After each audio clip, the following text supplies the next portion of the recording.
संन्यास मतलब होता है कंप्लीट रिनंसिएशन। तो ये मुक्ति के अलग अलग तरीके होते हैं। मुक्ति के अलग अलग तरीके भी अलग अलग समय पे अलग अलग लोगों ने निर्धारित किया है। जैसे कुछ लोग हिमालय पे तपस्या करते हैं। हाँ।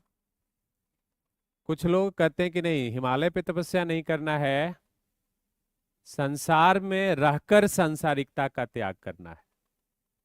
जो भक्ति आंदोलन है उसने क्या किया, उसने जोड़ दिया कि हमें समाज से बाहर नहीं जाना है, समाज में रह के, गृहस्थ जीवन में रह के भी आदमी सन्यासी बन सकता है अगर वो अपने कर्तव्य को सही तरीके से निभाए। तो इसलिए आप देखते हैं कि जो भक्ति काल के संत हैं वो सब गृहस्थ जीवन वाले हैं। मोची है, कोई कोई धोबी है, कोई मोची है, कोई फार्मर है, काम भी कर रहे हैं और सन्यासी भी हैं। तो सन्यास प्राप्त करने के दो तरीके हो सकते हैं। एक तो आप समाज से बाहर चले जाइए। अब समाज से बाहर भी जाएंगे आपको तो आपको ज्ञान प्राप्त हो सकता है, लेकिन ये भी है कि उस समाज से बाहर अब जाके जो ज्ञान प्राप्त करेंगे वो व्यक्तिगत सेल्वेशन में काम आएगा कि समाज में काम आएगा। अगर लौटेंगे नहीं तो समाज को तो कंट्रीब्यूट नहीं कर पाए।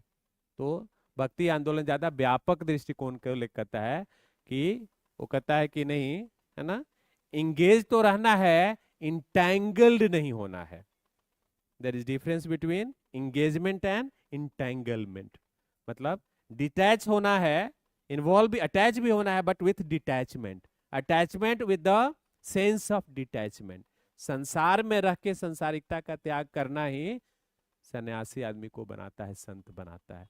और ये ज्यादा कठिन है नहीं, ये ज्यादा कठिन है। तो इसलिए आप देखते हैं कि उतने सन्यासी हमारे जीवन को शायद प्रभावित नहीं कर पाए, मतलब प्रैक्टिकल लाइफ में, जितना कबीर, रहीम, है ना, नानक देव जी सब प्रभावित करते हैं। क्यों?